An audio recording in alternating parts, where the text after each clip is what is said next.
How to create a winning customer service team. I'm Dr. Michael Lee, founder here at the Private Practice Mastery. Thank you so much for checking in, whether you are a physiotherapist, doctor, chiropractor, osteopath, sports therapist, or if you're just looking to build a private practice and make sure it's your dream practice. So if you're here, you're probably either one or two people. You're either the first time you're starting and you're probably thinking, oh yeah, I need a team, because at the moment it's just me. And if it's just you, yeah, you may think you have a business, but essentially you've probably just created a job, because either that, you wanted to test things by yourself, or you wanted to go and learn something new for yourself, and that's okay too. But also you might be the other population that, I already have a private practice, I've got a team, but my team are just not doing what I want them to do, or I'm not just getting the outcomes that I really want.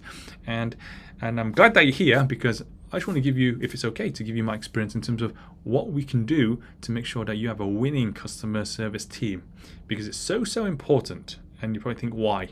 Why is it important? Well, just think about it. If your customer service team isn't there, or even non-existent, or it is not doing what they're meant to do and helping your customers, then what tends to happen is this. Your customers get uncertainty. And just think about it, ask you now as a person, how does it make you feel when you're uncertain? Do you have confidence or low confidence?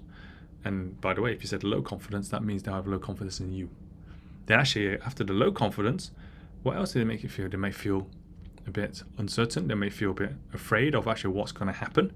They might actually be thinking, actually, am I in the right place? Have I made the right decision?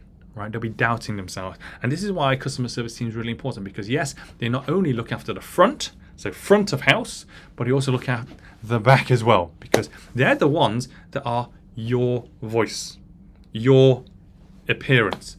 They are, I could say, the billboard of your clinic, right? And this is why it's so important you find the right people. Find people with incredible smiles, incredible characters. They got a bubbly kind of characteristic. They've got a really positive attitude, because if you find those types of people, guess what?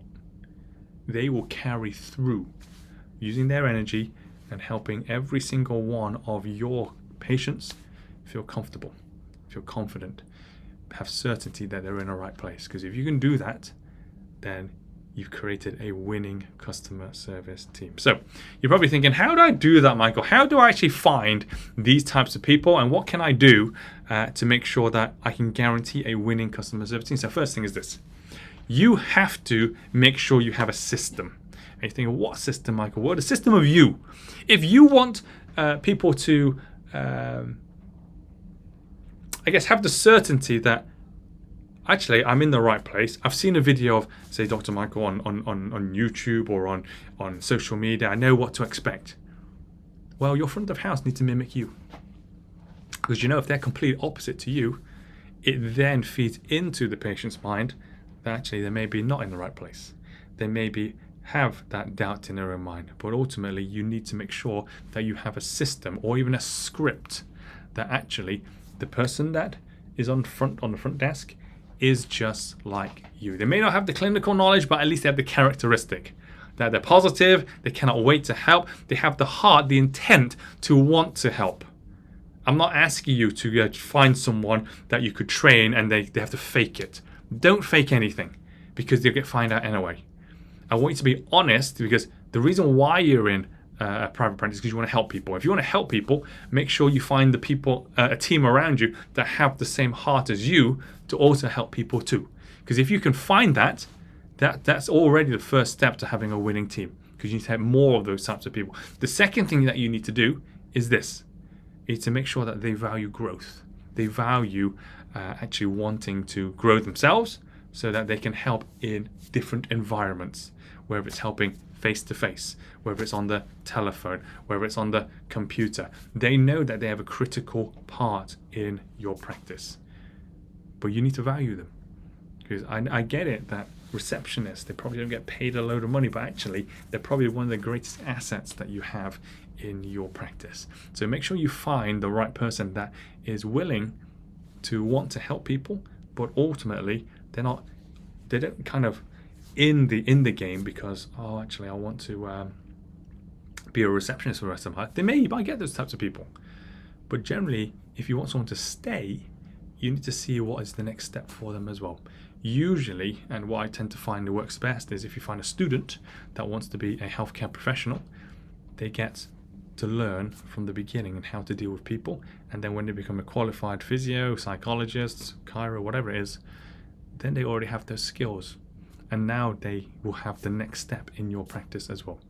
So those are my top tips in terms of how to get that winning team. But the last tip I'm going to give you as a bonus is this: make sure you connect. When you connect with your team, they will feel valued. Make sure you teach every week with them. Make sure you are listening to them. Make sure you're checking in with them, because when you're like that, it shows that you care. And when you care for them, they'll care for your patients. There's this famous saying from Sir Richard Branson. He says, do not look after your customers first. Look after your team and your staff, because then they will look after your customers. And I really believe that's really true. Because if you can go out your way to help them, they will go out their way to help you. And that's the law of reciprocity. So if you learned a lot today, put yes in the chat. But of course, if you have any questions, put them into the chat. If you want to get more information in terms of how to build your dream practice. And we don't open this up to everyone, but essentially just those who want to grow. We're not looking for startups. We're looking for those who want to grow their practice. Those who've already got about £10,000, dollars, euros a month. If you've got that, then I know you already have the foundations done. Right, but if you don't get there yet, or you don't have that yet, yes, you need to keep plugging away, because once you get there, then I can truly help you grow and scale to whether it's 6 figures or even 7 figures every single year. So please let me know if you are interested in that. I'm more happy to help you. And other than that, have a great week. I look forward to seeing you next live. Bye for now.